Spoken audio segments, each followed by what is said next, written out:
Greetings. This is Brother Eric, your moderator for the Justice Coalition, making plans to win course. Let's get started. Always we want to thank Brother Cody Mazzerella for letting us use his premium Zoom account. And we always talk about something called Revolutionary Unionism, and it is the opposite of what the union that we have and that many workers have. It follows principles of Business Unionism, and that is Revolutionary Unionism. And this phrase is inspired by the industrial workers of the world. And basically what it means is to take power from our employer and the politicians through direct action at work, and to democratically control our union. The agenda is available at chicagotransitworker.com. Oops. And you go to that website, scroll to the button that says CTJC meetings, and then you click on today's date, and there it is.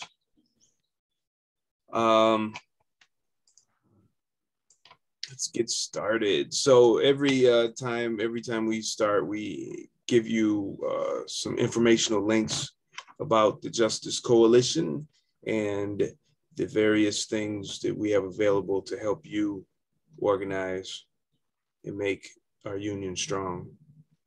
We always start with a history lesson. So let's jump into that. I am gonna make sure I share the sound. And you should be able to hear. If for some reason you cannot hear this little broadcast, it's just gonna be like 2 minutes. Make sure that you say something. And this is a day in history, April 7th. And it was the Justice for Janitors organizing effort in Los Angeles. I'm Rick Smith, and this is Labor History in 2. Their slogan was Justice for Janitors. Their chant was Si se puede, yes we can. Their image was a red and black poster of a mop raised high and a clenched fist. 3,000 members of SEIU Local 1877 marched in the streets of downtown Los Angeles. Many of the marchers were Latina women. Some had their children with them. On this day in labor history, the year was 2000. The massive protest marked the third day of their strike for a better life. The janitors were some of the poorest paid workers in Los Angeles. Their average wage was only $6.70 an hour. This was well below the janitorial wage of most other major cities in the U.S. Picketing workers targeted downtown office buildings. 18 contractors oversaw the janitorial services in these buildings. The workers demanded $1 an hour wage increase for 3 years. The contractors refused to negotiate. Several prominent politicians and religious leaders supported the strike. Finally, after 3 weeks, the strike was settled. The union won a 25% wage increase over 3 years. Although it was a sizable victory, it fell short of the hoped goal for $3 an hour. Jose Chayas, a shop steward and member of the negotiating committee, explained, "Even as united as we were, every nickel was difficult." The fight in Los Angeles was just one battle in the long Justice for Janitors struggle. Since 1985, SEIU has been working on the janitors campaign, which includes nearly 250,000 workers. In the next 2 years, 130,000 janitors in 33 cities across the nation will negotiate their contracts. Very likely, this will include janitors in a city near you. Will you support their fight for justice? Labor History in 2 brought to you by the Illinois Labor History Society and The Rick Smith Show. For more information, go to laborhistoryin2.com, like us on Facebook, and follow us on the Twitters at Labor History in 2. All right, so what'd y'all think of that? Struggle for the janitors went through in order to get below what they were fighting for. But they still fought for something. A 25% wage increase or wage raise is not bad. However, they generally are lower paid. Still, go ahead, Andre. What do you think? Good afternoon, everybody. I think without a fight, you don't get nothing. So you got to fight to be able to maintain whatever you're trying to gain. I believe if we would have fought, our contract would have been way better, but we got sellouts in the union. So we got what was put on the table by CTA. So we got to fight. All unions members got to fight to get what they want. Yeah, you're right. So do you think that we fought at all for this tentative agreement that we got? No, we didn't fight at all. There was no organization effort on Dixon and Hill. They didn't do anything to fight for a contract. Yeah, in fact, they fought us, didn't they? Yeah, they fought against the members, and they still doing that right now. And now the contract's over, we can't even get a decent conversation through a union meeting. So the members are fighting just to get a simple union meeting on their behalf. Yeah, they keep in 241, they keep motioning to adjourn the meeting in new business, and then in 308, it can't even respect the 24 people that are there because it's not 25 and have some kind of unofficial meeting at least. I don't think they fight our employer. I think they fight us. Yeah, it's evidence. That's what's in front of us. We got people that don't want the union to grow for the members at all. Indeed. They're too busy trying to be loyal to the CTA, Dorwakata, instead of being loyal to the membership. Yeah, that 33% raise, and then we just got this letter from Donald Bonds thanking us for working in quote unquote impossible conditions, but then he tells us that we can't be relaxed in doing our job. I mean, what kind of insult is this? Who's relaxed? I don't know anybody, especially in the front line, that's relaxed at all. No, not at all. Just total insult all the way around the board from the union officials and also from a CTA, who just is a failure at providing safety for the employees. Go ahead. We got some hands here. Go ahead. Looks like iPhone. Is that Kathy? Yeah, that's me. All right. Hey, the boss who sent the letter, his name was Donald Barnes. Yeah. I wonder if he lives in Chicago, because that was really a rotten letter. Is he afraid that the workers are getting ready to do something? Is that why he said you have to keep on working? We have to keep on working together. Working together for what? Yeah. So maybe we could have a demonstration at his house. People like that kind of thing too. But if he lives in the suburbs, then it wouldn't be so easy. Well, he's not union. He's non-union, so he probably has to live in the city. Really? Yeah. Well, maybe I'll try to find out where he lives or somehow. So his name is Donald Barnes. Yeah. He's the second in command where we work. And the chief transit officer. Yeah, absolutely. This is what is it here? I put it up on the screen. I wanted to get that quote. I wrote an article about it on my local 308 Union Steward blog. I think I saw that. Yeah, but oh God, why am I'm just, we'll get to that. Go ahead, Eric Struck, go ahead. Yeah, there are a couple things I want to say.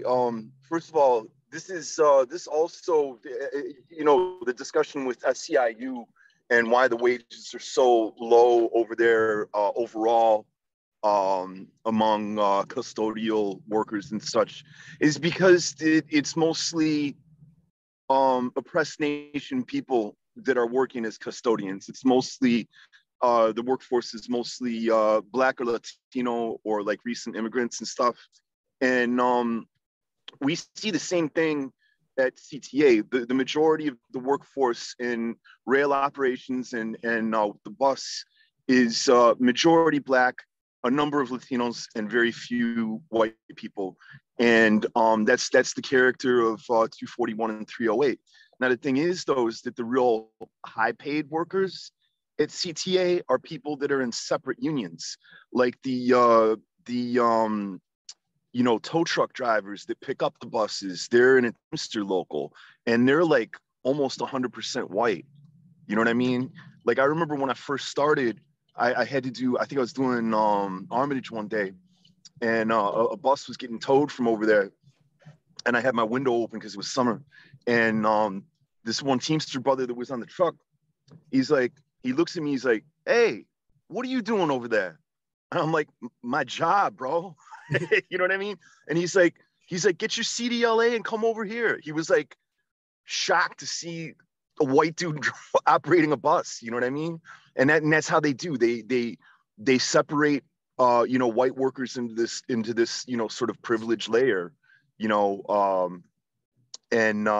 so low wages in certain unions that cover certain sectors, like people that work retail, like in CVS and some places like that, are also very low wage, but they do have union protection because they aren't a union, but it's still like a low wage situation, and I'm hoping that this new unionization drive that's happening in Amazon is going to begin to address that, because a lot of the Amazon workers are oppressed nation people, and if they can get a union together there, then and make it nationwide, then that's going to open up like this new battle. You know what I mean? And we'll begin to turn the tide on that. And as usual, in U.S. history, it's always actually been Black workers that have always taken the lead. I mean, even if you look back at Reconstruction, the Reconstruction era after the Civil War, it was actually Black workers that came up with the idea of public education. Public education was not something that was anywhere else in the world at that time, and it was actually Black workers in the South that made that happen. So, once again, we see Black workers taking the lead with the Amazon union drive, as I mentioned. Yeah, thank you. And just so everyone knows, we were talking about this letter from Donald Bonds, and here it is on the last sentence on the second paragraph. He says, "The safety of ourselves and our customers must be a top priority. We must not become relaxed on the practices and policies we have to keep us safe." It's really insulting. Andre, did you have something? No, I'm good. I'll say what I. Okay, so I agree with Eric, though. I agree with Eric, because the CTA, they separate us a lot in classes. The Black workers mostly on the bus. They make sure they hire them, put them on the bus and the rail, and then a lot of the whiter workers, they hire them in a shop somewhere or on the trucks or some type of job in management up in 567. It's a racist company to me. I would not see it as a racist company. The way they do the service for the North Side versus the South Side is just terrible. It's getting so bad now, they're not even filling the bombers on the South Side. How do you do that and leave people stranded on bus stops? But then you want to discipline them and make them write down when they go to the bathroom. This is just some silly stuff that we're experiencing as bus operators. Don't make no sense. No. So that leads to the next part, and that is, what do we do? And the solutions to our problems are not in the heads of the people we elect or us as individuals. It's in our collective wisdom, our collective experience. And in order to do that, we have to collect ourselves. That means we have to organize. So we've been going through one of our lessons in a book called Secrets of a Successful Organizer. And we'll continue on page 56 and 57. This, we got some, we have the pages in a document you can view online that's also at the agenda. It's linked at the agenda. So I will read a little bit from this and then we'll discuss what you all think. And if you had any experiences you could share that are relative to this. Now, if you want to know about everything that came before this, just view our previous, play our previous meetings. And we always put this portion in the beginning of the meeting, so you don't have to listen to a bunch of stuff you don't want to listen to. So one of the important steps, number 5, is to get a commitment whenever we talk to people and whenever they talk with us. And that is, we got to ask the member to be a part of the solution by taking a specific action. Now, example would be, hey, will you sign this petition and come with us to deliver it on Thursday? You know, we're going to deliver it to the manager or whoever. And if someone is fearful, acknowledge the fear and understand that those fears do have real reasons behind them, especially where we work, right? Because we're told, just call the union if you have any problems and we'll take care of everything for you. And then when we do call, they say, oh, just do this and do that. Don't worry about it. Just do what they say. Or they say, well, if you do that, you're going to get fired. We don't want you to get retaliated against this and that and this and that. You should be grateful you have a job. But you got to let them know is things are not going to get better unless they get involved. So your job isn't to convince them that they're wrong, but that they need to act. Because we can debate issues and debate methods. The main thing is we got to act. So, for example, they say, is the schedule ever going to get fixed if we don't take action? Are you willing to let this problem go on? And I know a lot of train operators, especially in the Blue Line, are having issues like this. Helping them through it will be a lot easier when you're inviting them to act on what they've already said, not by pushing an action you're trying to sell. And we got to be careful of that, right? Because a lot of times we organize protests or we organize things. We're helping organize a coworker who's organizing. You know, we got to just listen to people and find out what their concerns are and address that. We don't want to be hard sellers of some agenda, right? Because that's what it is. Our agenda is what? You know, putting union democracy, putting the members in charge. But at the same time, if we got problems, we got to deal with it. Has anyone had any experiences that they'd like to share about getting a commitment? Khalid, go ahead.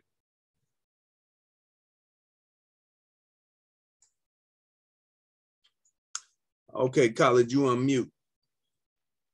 I'm here. Yeah, come on, brother, talk to us. Thanks for joining us. What do you think? What experiences have you had with getting a commitment? What do you think about what we just read?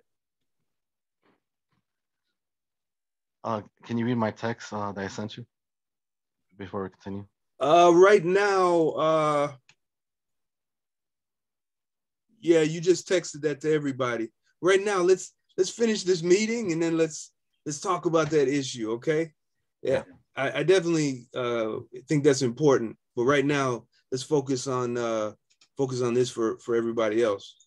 But thank you. Commitment from I guess to each other. I guess the commitment needs to be strengthened. So how do we get that?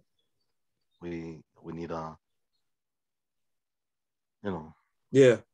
be intimidated. To speak up for justice. That's right, brother.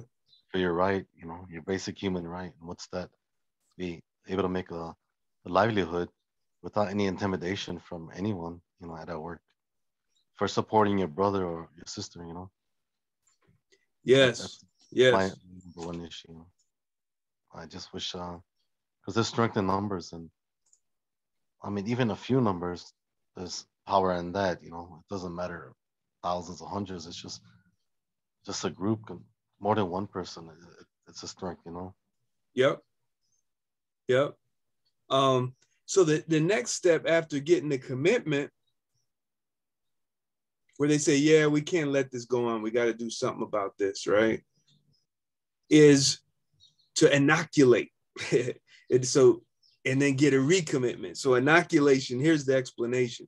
So your coworker's committed, but do they really know what they're getting into?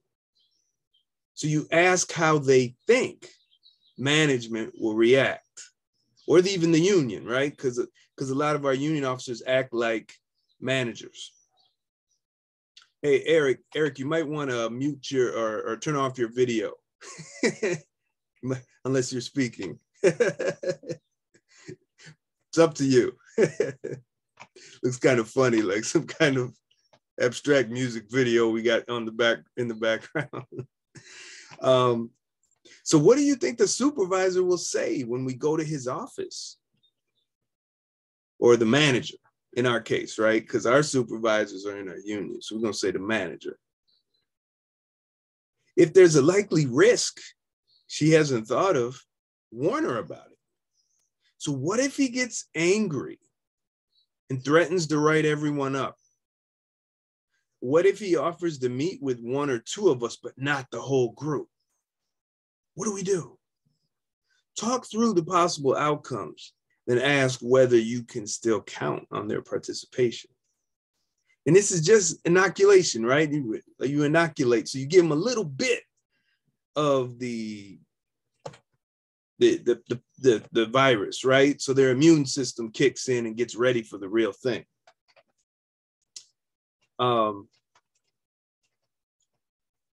So talk through the possible outcomes and ask whether you can still count on their participation. Does any of that change your mind? So this part might sound like you're undermining your organizing. You've gone to all this work to help your coworker decide to act, and now you're trying to talk her out of it. But like inoculating against a virus, this idea is to help her develop an immunity to the management's attack by giving her a small dose before she's exposed to the real thing. This way, when management reacts, she won't be thrown off by it. In fact, your correct prediction will boost your credibility. And the same can go with the union leadership. Often when we bring stuff up to them, they say, no, it's always no, right? So we got to be ready for that too. Anybody have any comments about what we just discussed? Anyone had any experience with this?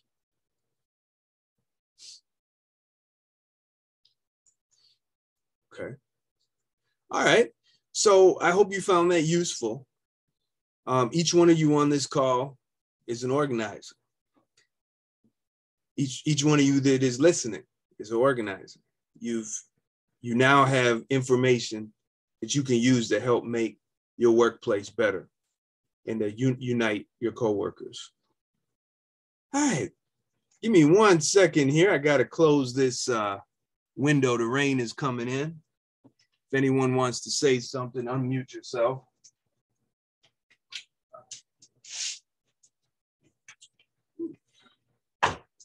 Yeah, excuse me. All righty. Okay.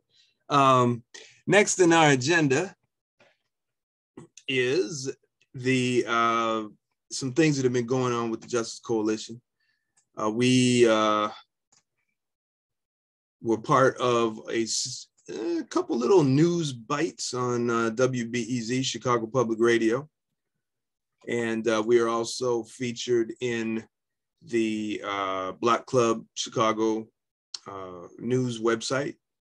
It's like a community newspaper, but online. And it was pretty cool to be a part of that. And they quoted myself, but we really got to give credit to Sister Tina for connecting us with them for this. So go to the agenda to read the article, and make sure you share it. And I hope you're inspired by it to speak up, because that's what we got to do. We got some letters from the CTA, and we kind of, we as in coworkers. So we have our little mask, our mask policy. So if you are fully vaccinated and all that stuff, you can be allowed to work without a mask. So they've removed the mask required stickers all over the place. Now, some of us are not vaccinated, so just be careful. Now, those who are not vaccinated and haven't been taken out of service, be careful, please. Because some people are still wearing a mask and they've been vaccinated. So make sure that, if you haven't been, we don't want to give them a reason to get you. All right.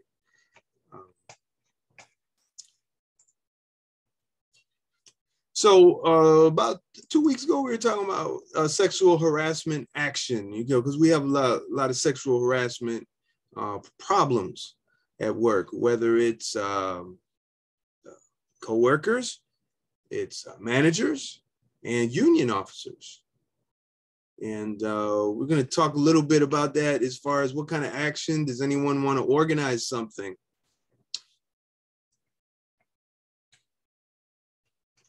Okay. And we have another idea. I'm just going to put no takers on this one. Doesn't mean it's not a good thing to do.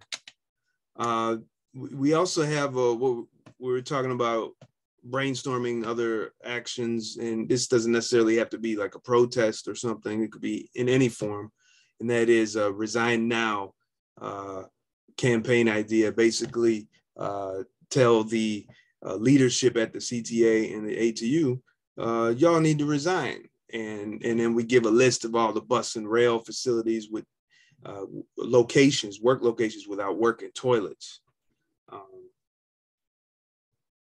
Anybody want to take that up? Yeah, I would propose a slight modification. I think it's, even if we know what the results are going to be, I think it's the best thing to do to try to get the union leadership on board with asking Dorval Carter and some of those key people to resign. And I know that seems counterintuitive to some people, but there's a reason I'm saying this. It's because one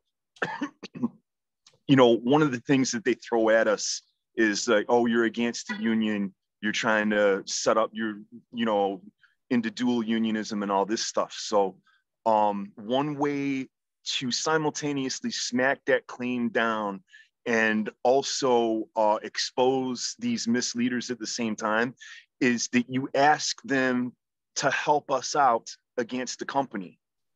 And of course, they're going to say no, but then they expose themselves when they do that. Because what we would want ideally is a united front between the executive board, the leadership of the unions, and the workers, right? Because that's how it's supposed to function, and that's how they say it functions. But when we propose something that makes sense to everybody else, and then the leaders don't take it up, they expose themselves. You know what I mean? And it also creates an opportunity for, if there is one or two good people on the executive board, like maybe like Tano or somebody like that maybe that could serve to drive a wedge between them and the rest of like the real self-interested, 5, 6, 7 oriented people on the executive board. So it's a way of wording it. I think we should maybe not be calling for people on the executive board to resign. I think we should be calling for them to stand with us and calling for Dorval Carter to resign. All right, I'm gonna call 33% to resign. Exactly. Yeah, Yeah, I like that. Does anybody disagree or have something to add? I got a comment. Go ahead, Andre. I agree with Eric on that. We should encourage them to stand with us, but the problem is, Eric, they're not going to stand with us, so we got to get rid of them too. You know, Dovell need to go, the mayor need to go, but this union officials, they need to leave too. They have no interest in respecting or serving the membership at all. I agree with you, Andre, and because I agree with you is the reason I'm calling for that, because not everybody agrees with us in that. Not everybody sees that, right? Not everybody sees that 95% of the executive board is working along with 567. And if we word it this way, if we say we want the executive board to join with the rank and file and calling for the resignation of Dorval Carter, and other people at 567, then that presents them with an opportunity to decide with us. We know that they won't, right? But the thing is, though, is when they don't, they might even make fun of us for bringing this up. That exposes them. They are doing our work for us. You know what I mean? If we present something that makes so much sense that the rest of the membership wants to go with it, and we want them on board, and they're the ones slamming the door in our faces, they're exposing themselves for us. You see what I'm saying? So I'm proposing this as like this tactical move. You know what I mean? Because nothing convinces people more than seeing people act in the way that we say they're going to act. You know what I mean? So it's not just us saying that about them; it's them proving it to the membership themselves. You see what I mean? Yes, sir. Thank you, both of you. Kathy, go ahead. You had something to add. Yeah, I was just going to say, I agree with we should organize to get Dorval Carter to resign and Donald Barnes or Bonds, whatever the hell his name is, and a few other people. But I don't feel so comfortable asking the union officials if they want to join us, because we're saying they're traitors. That's what it says in our literature. And when we have these rallies, so why do we want to unite with them? And I get the logic of what Eric Struck is saying, except that it does have a confusing aspect to it also. We're calling them traitors, liars, cheaters, robbers, crooks. But why do we want to unite with them then? And there was one more thing, and I can't remember what it was. But anyway, that's my comment. Okay. Great comment. We already called them out. You know. So here's something that I think would be a synthesis of what everyone is saying, and might satisfy the ideas that we're all coming from, or serve the ideas, and that is the membership meeting. So on May, it's like next week, next Tuesday, right? Yep, this Tuesday coming up. So next Tuesday is a local 241 membership meeting. So what do y'all think? So we had Eric, Kathy, Andre chime in on this. Nobody else yet. It would be great if some rail people did. But what do y'all think about making a motion at a membership meeting that the union call for the resignation of Mr. 33%, Donald Bonds, Mayor Lightfoot, and the whole and the whole board of the CTA for neglecting our basic human dignities with no toilet facilities in these rail and bus locations? What do y'all think? I'm with it. I think that the union is not going to embrace that with us doing that, because they just, well, of course, but if you bring it up and then they shoot it down, then that's when Eric said, like Eric Struck was saying, we let people know. We remind people again that these people are not serving us. Okay. It's just an idea. It's really up to whoever wants to take the initiative. Well, right now this is going to be the fourth month. For 3 months in a row, we've been blocked by union officials to get into new business, to even bring these kind of conversations up. It would be nice to say that motion with Dorva and remove them at the same time. They need to be removed because this is ridiculous, for members to come and take their time out. We got to pay for parking and come down there. And these guys that's supposed to serve us in the garage come to the union meeting and just stab the membership in the back. Yep. Hopefully by putting them out on blast, this won't happen this month, and we should be able to get some progress. But we got to wait till the first meeting in May to see if the pressure we applied for the last 30 days have worked and scared some of them. A couple of them that normally showed up, like one or two, didn't show up last month because we've been calling out the issue of them down here against the interests of the membership. Right. Well, okay. It's just something I threw out there. It's, whoever's listening, whoever's playing the recording, maybe they'll be inspired to do something, come up with something with some coworkers. All it takes is one. All it takes is one to start the spark, two to get the engine moving, and three and more. Man, you just knocked down the door. Go ahead, Kathy. This is what I was going to say when I spoke before. I was just wondering how many people or what percentage of the union members didn't even vote on the contract, and how many didn't even read the contract. Well, we won't be able to know that, but we do know that a lot of people don't even read the contract. So yeah, I don't know. I think that's a little relevant to, should we try to expose the union leadership? We've been trying. Well, I think it's working. Sister Kathy, we can't read the contract. They don't give us copies. Well, the TA, what they do give people to read, to vote on, people don't read that either. Yeah, but the TA, I like to call it Keith's highlight reel. You know what I mean? Because it's not even the whole TA. It's just what he believes is relevant in the TA. This is an unusual practice for unions. There's I've talked to people in UFC. Okay. Well, it's been going on for over 20 years, and I agree with you. It's piss poor, but it's been going on really for over 30 years. So that's what they do, and people don't read it. And so I agree. I hate those guys too, those union leaders, but I think it wouldn't be a bad idea to start going after the company a little bit more too. Like, what's his name? Bonds or Dorval Carter. I think those are great targets.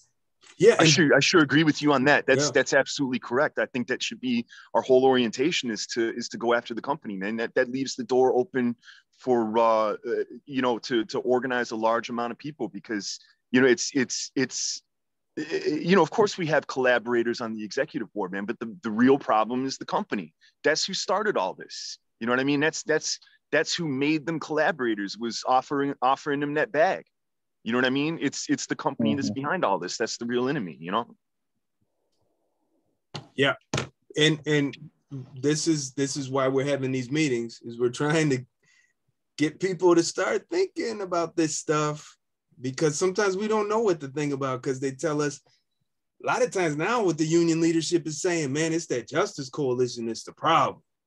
Y'all need to stay away from them people and ignore them, so now we're going to put charges on all of them, get them all fired and kicked out of the union and blah, blah, blah. And, people are like, oh my God. Oh.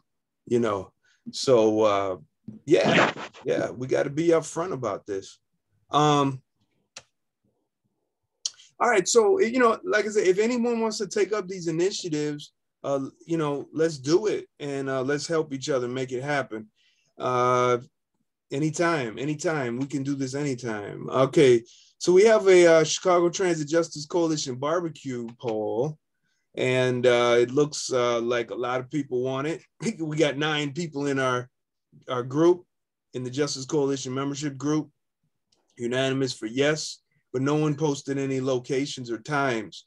So I was talking with some organizers in some other organizers of from other unions, and they have similar issues to us where they're working with rank and file as a rank and file caucus, or they're whatever, and they're just having difficulties figuring out, yeah, we got to do something that's kind of fun, kind of laid back, but affordable.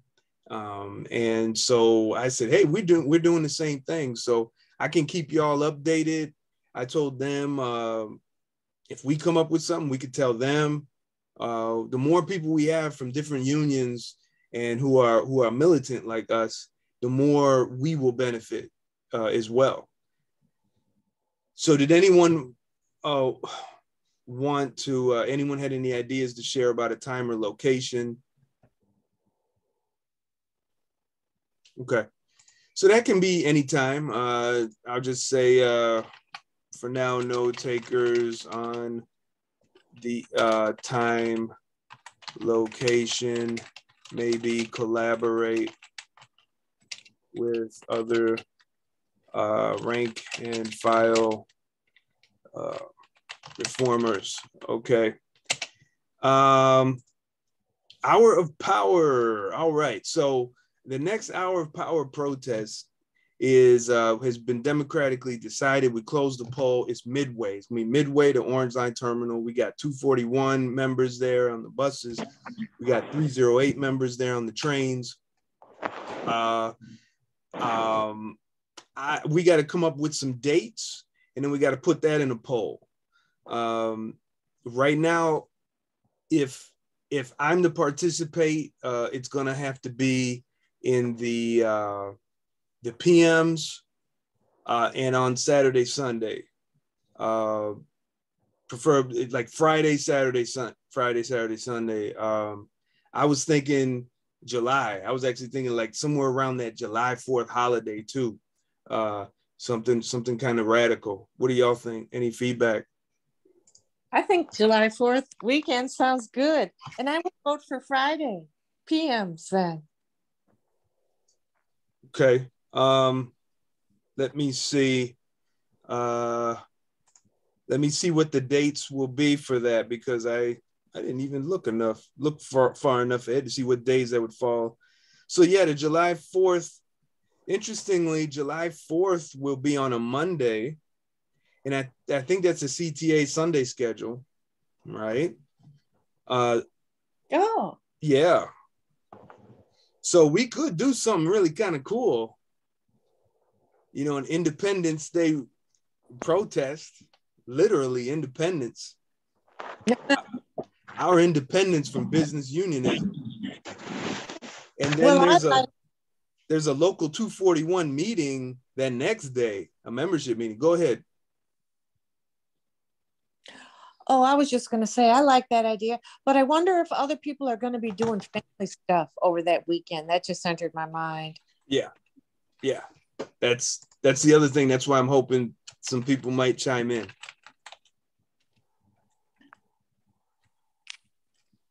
Okay. We're a little quiet today, everybody. It's a Sunday. The rain has got us all calm and lethargic like. Okay, so we will keep discussion going for more dates. I put in my suggestion. I'm thinking we should have a couple more for people, and if other people want to add things, we can do that too. That's just like I said. The only problem is I know if I'm going to be there, it's got to be certain days. But the sooner we get this poll out for days, that'll give us more time to plan, more time to promote.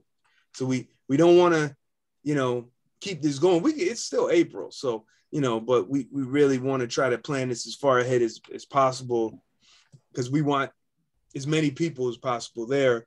And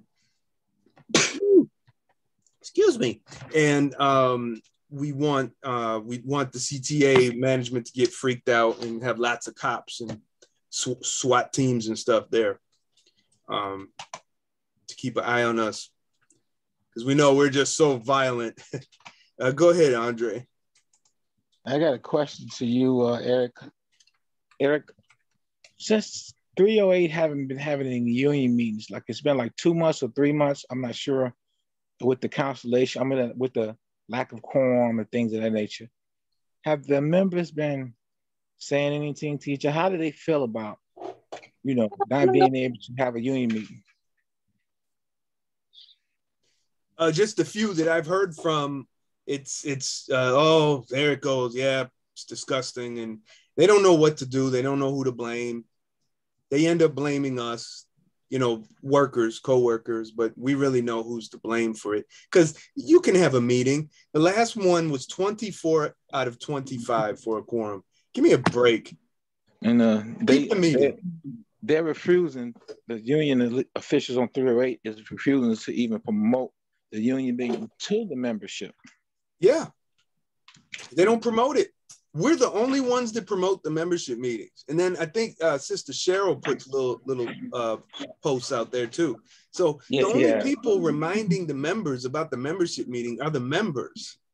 It's like the leadership doesn't want it. The leadership don't want the members to come. It's clear. All right.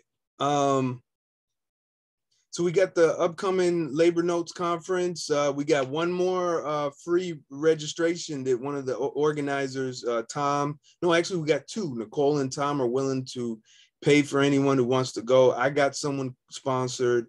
We're only doing this for part-timers. So go to the agenda or text us 224-935-3075 or chicagotransitworker@gmail.com. It's a great conference. I'm telling you, everyone that goes, you'll be really inspired. You meet all kinds of people from around the world who are serious organizers, not this fake business union crap. As always, we got the workers' contract. People are still contributing to it. We're making our own contract. It's damn good. We're just taking a hatchet to this piece of garbage. Everything in red is new. Everything we're getting rid of has a strike through. We need to make a contract people are willing to fight for, not a contract that our employer will accept. I mean, that's what real unions do. We got membership meetings. Yeah, we got membership meetings. Local 241 is May 3rd at 10 a.m. That's the charter. There's other meetings. Go to our website, chicagotransitworker.com.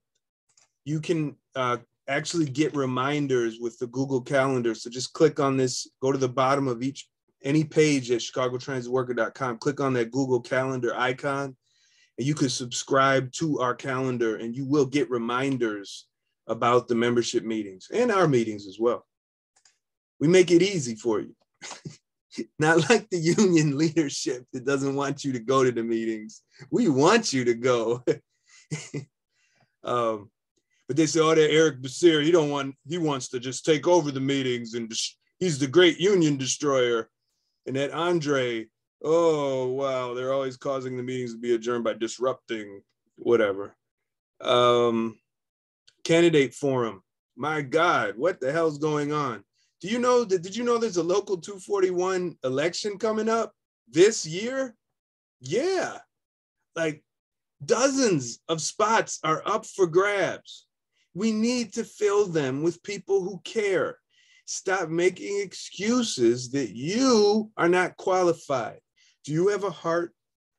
Do you have a soul? Do you believe the members should control the union?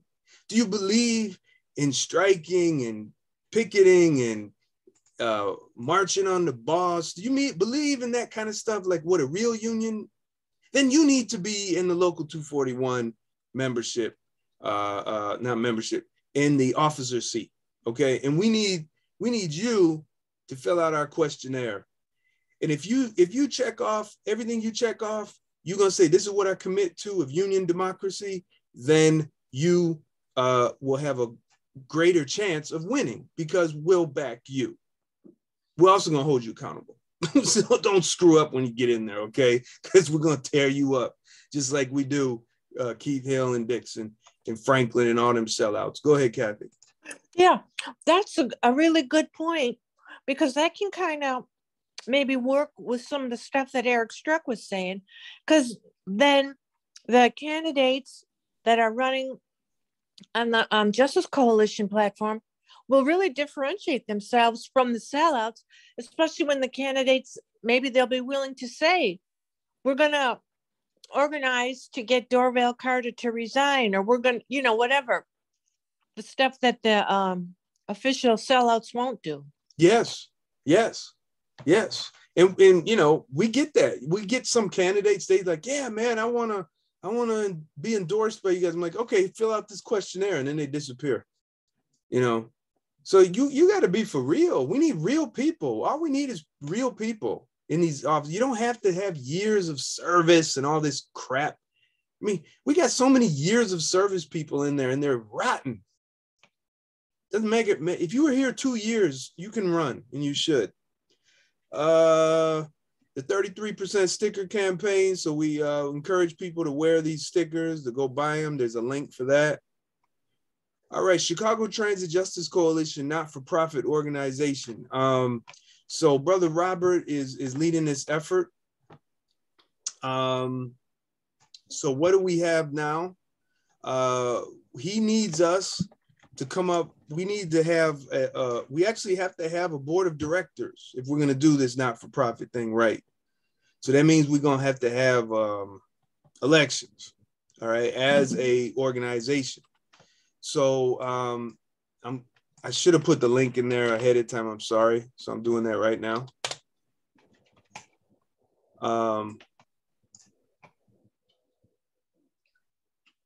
Let's see. Oh, shoot. Organizing contact, charges against officers. Ooh, where is it? Okay. So, like I said, I apologize. I didn't prepare for that. I sent him the link. Does anybody have something they'd like to say while I look this up? It's one of those days. Everybody quiet today? You tired, sleeping?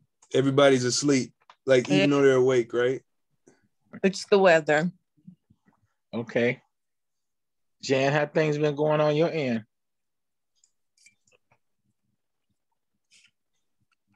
Janice? Ain't that Janice in there? Yeah, Janice. Are you there? She might be driving or something. Okay. Yeah. Yeah, I'm here. Have they turned y'all over yet or gave y'all dates? I've been waiting 9 years. I know. Okay, so now they supposed to give turn people over. Have they said anything to you all? I haven't been told anything. Everything's still the same, huh? Same old stuff, different day. Okay. I thought things was changing because they supposed to have make everybody full-time, but I guess they're gonna drag their feet with you guys. You guys been part-time for 9 years. That's really sad. Where has that been written or said that everyone was going to be turned over? They didn't say it in a way that everybody's going to be turned over, but they, on our side, the bus route side, they supposed to hire part-time, full-time. Oh yeah, that's because nobody wants to. I mean, you get a CDL license and you only want to pay minimum wage, and then you want to make them part-time. Why would I come to a company and work part-time with a CDL license and I can go anywhere and make double that? That's the reason why they did that.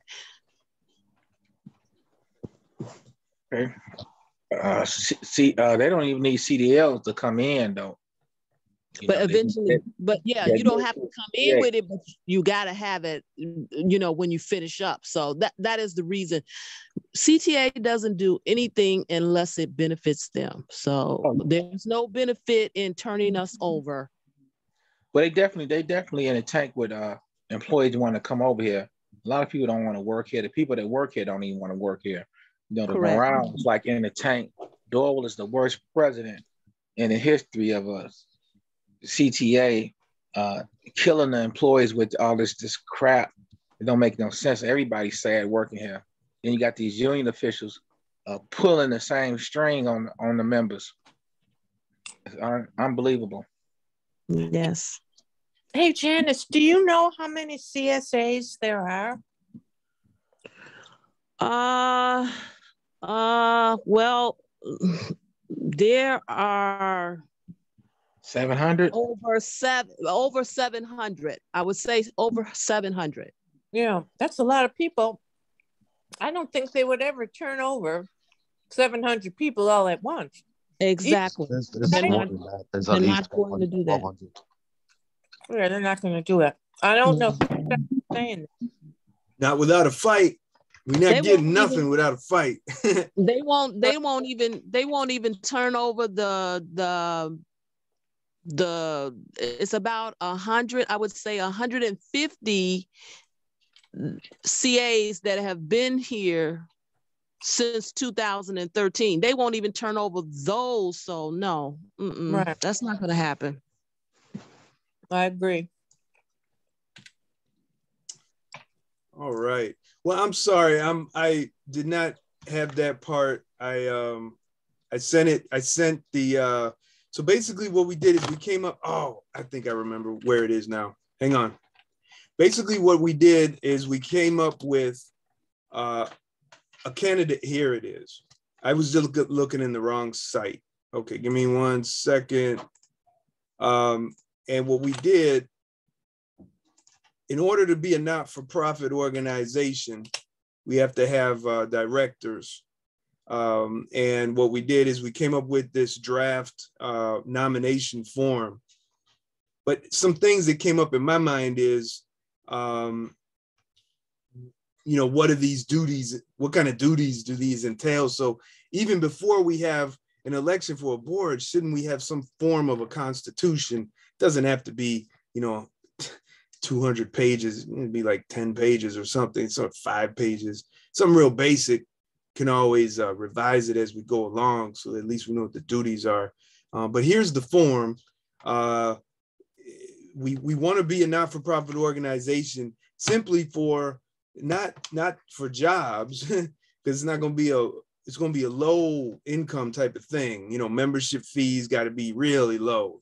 For a year, like $15 or something. Part-timers $5. Whatever. We haven't even formulated that, but what do y'all think about this? We do have to have these positions, 3 directors, and we figure, well, they should function as president, vice president, treasurer, director. I don't know. What do y'all think of this? Go ahead, Andre.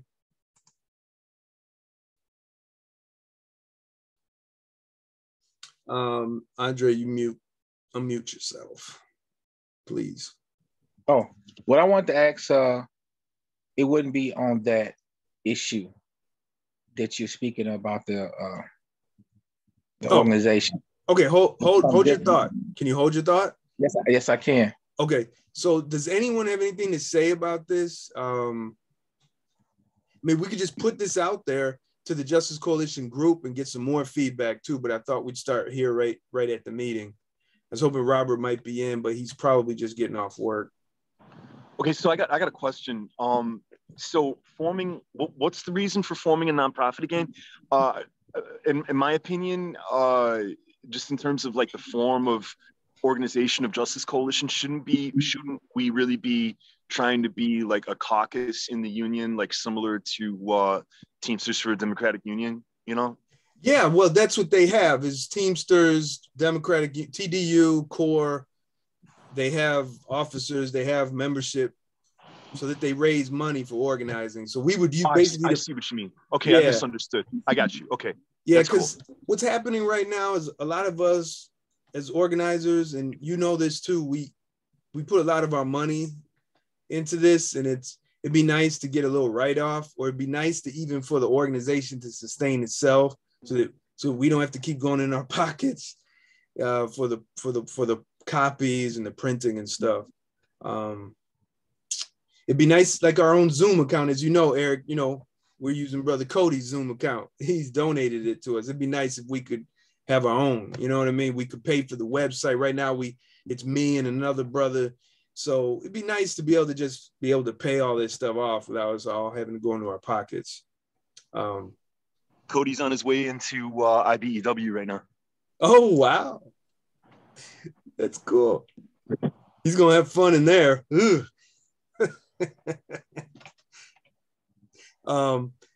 Okay, so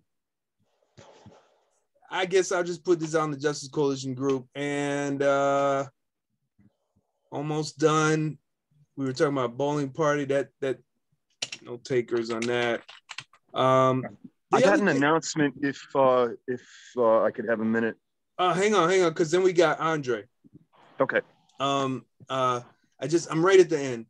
Listen, we got a newsletter in the Justice Coalition, okay? And I can't be writing everything in it, okay? And that's the way it is. And when I look at the newsletter, I'm like, this sucks because it's me. I mean, I don't like to be looking, I don't like what I do. I don't like how I look. I don't like when I like to see other people do great things.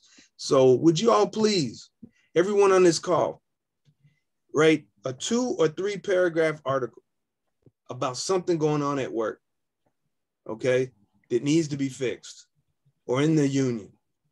Just 2 to 3 paragraphs. It's like 9 sentences, really.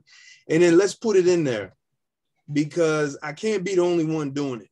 And it's a good newsletter, and it's important to have it, but we need to pitch in, you know? Andre, go ahead. Okay, I need the recording to stop to have this conversation. Okay, pause recording. Eric, you didn't want to hit the story? Okay. All right, Eric, go ahead. Okay, so a real important holiday, in my opinion, the most important holiday is coming up real soon, right around the corner. May 1st, which is the International Workers' Holiday, May Day.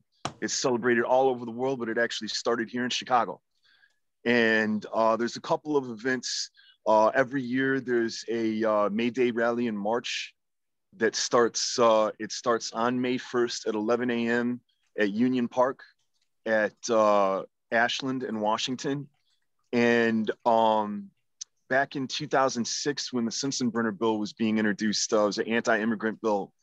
The immigrant worker community turned out in a big way. And man, there was like at least 100,000 or so people that marched on the Loop on May Day and that year. And that actually, because up to then, May Day was kind of on life support, you know what I mean? And they brought May Day back in a big way. So this year at Union Park, we're going to be having a May Day rally and march that's centered around the leadership of immigrant workers. So we're going to be kind of bringing it back to 2006.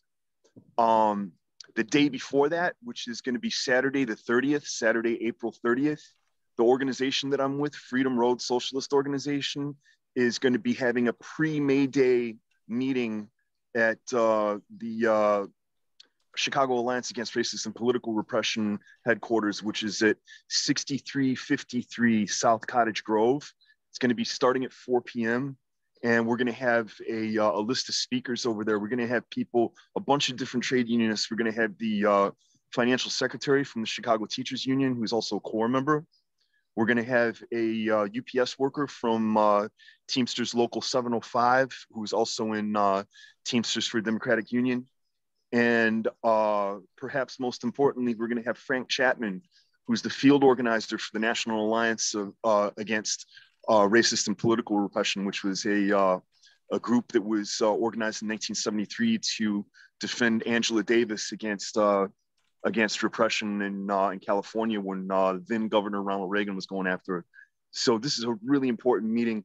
I really hope some of you folks can make it, because this is a chance to network with TDU people from Teamsters and with core people from CTU. And Frank is a veteran revolutionary, man. He was a political prisoner for many years. And then also for many years, he was a member of the Communist Party USA and played a big role in the anti-apartheid movement against the racist government of South Africa at the time. So again, this is going to be at 6353 South Cottage Grove from 4 p.m. until about 6 p.m., but we're probably going to run late.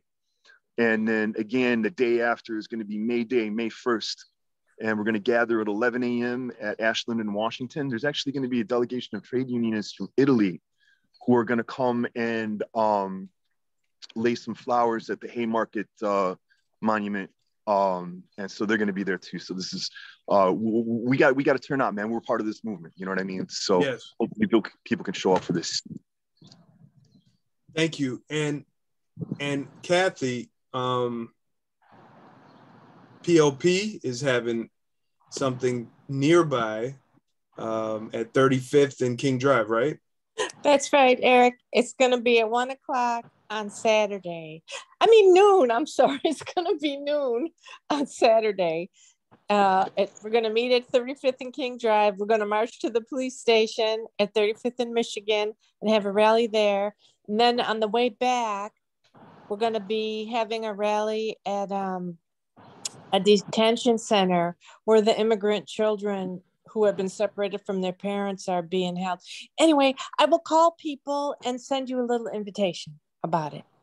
Yes, and yeah, Eric and Kathy, please post to the Justice Coalition Facebook group reminders. Also, I'll be a guest.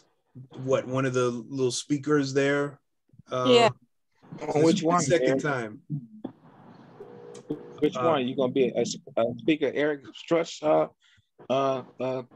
location or Kathy's location? There's time enough for both, brother Eric. Yeah, I'll be at both, but I gotta make sure I show up definitely at the, at the PLP one because they got me booked. So yeah, 12 at 35th and King Drive, Andre at noon. That's the one I'm supposed to speak at. So, well, I might actually come to the PLP thing too because post it on the page, right? So we make sure I don't forget because I need to remind myself. Yeah, I might come to the PLP thing to see you speak, bro. And PLP has always done a May Day thing historically, that like since they started, you know. So yeah. Hey, yeah, Eric, both Erics and Andre. I don't know if you guys remember, but we could bring our Justice Coalition signs if you want to, and we could be carrying them for the people who are gonna be in the march. Yeah. Okay. Sure. And I got a shirt. That's the thing about the May Day demonstration at Union Park. Please bring Justice Coalition signs and stuff, because we're going to be this year. Freedom Road is going to be marching as Freedom Road, but I'm going to be marching with them. But definitely, man, bring all that Justice Coalition stuff, man. It's important that we kind of, plant the flag, so to speak, at that demonstration, And let's promote that, Eric, and Kathy, promote both of these things, all of these things. We want more of our CTA coworkers to come out and join with others who care and that are militant, because that's what we're about. And it doesn't matter. We have different political groups and ideas and whatnot, but we're all fighting it's literally taking power. It's literally our holiday. It's our working class holiday. This is for us. You know what I mean? That's right. All right. So that's it for the meeting. I think we got Brother Robert. Hey, Brother Robert, are you can you hear me? Yeah, I can hear you, Eric. So like that sound. I covered the questionnaire, that's the candidate nomination form, and I didn't get much feedback. It seems like people were fine with it, but I did have some concerns that maybe we need to have a rough constitution put together, because what are the duties of these positions that we're calling for? What do you think? Okay, full constitution, that's fine. Okay, so we gotta work on that then, at least so we look like we have something presentable, and we're trying to get people to get nominated for these things, Okay. So we'll work on that then, you and I. Yep, sounds good. I'm Okay. off tomorrow. Okay. Okay. Great. Yeah, do what you can. Let's just come up with a real simple. I'll send you something maybe from International Workers of the World or something. Quick Something's question. real simple. Hey, Eric, I got a quick question.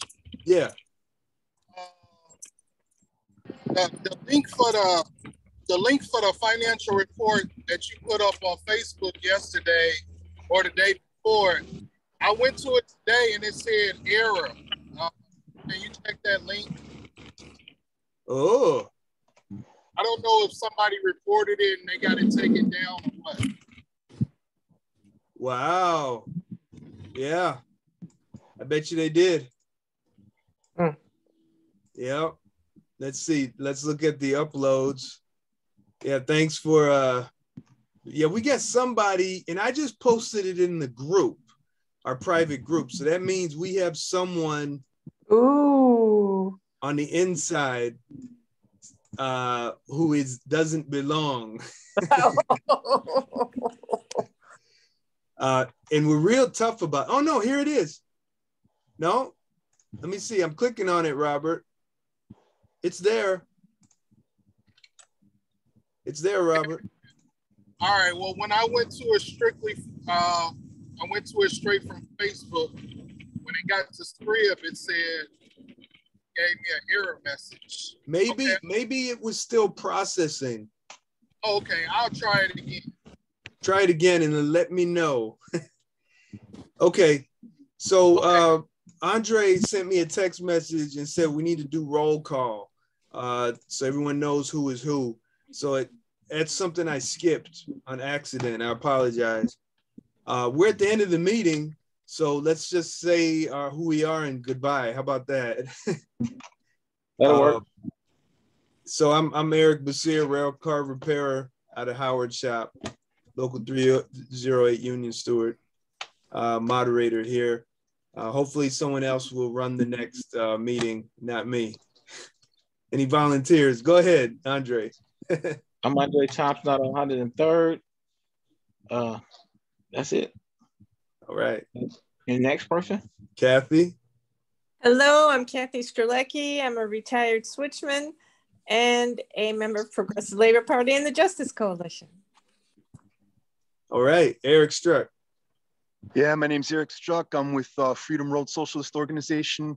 I'm still a member of SEIU Local 241, although I've been discharged. But you see, the thing is I'm like herpes. I keep coming back when you least expect it. That's fun. And Janice? CSA Janice Brown, 308 member out of Blue Line, Forest Park. All right. And we got Khalid.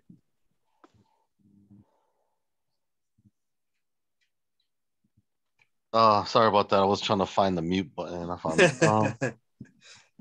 I'm a CSR in the Orange Line. 26 years now.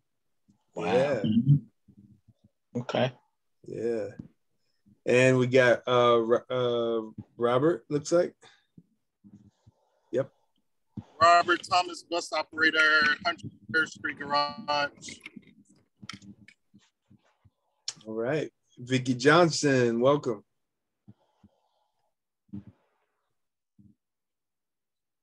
Well, Vicky's a former bus operator. One of them people that they tried to silence. We got William Calloway. He introduced himself, but go ahead, introduce yourself again. Tell us a little bit more, brother. Go ahead. Yeah, thanks for having me again. William Calloway, community organizer, 241-308 Ally. All right. But he's not an ally of the sellouts, right? Ally out of membership. Yeah. We'll make sure that. All right, everybody. Next meeting is scheduled tentatively for May 8th. Hope you can join us.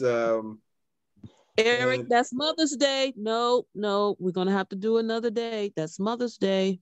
He Cruel, Eric. How cruel are you? Hey man, I just follow programming. You got cussed out real quick. Pick So another what- week. 3 weeks out. 3 weeks out. I got to make sure I'm able to do that. All right. Well, you know what? This is not working.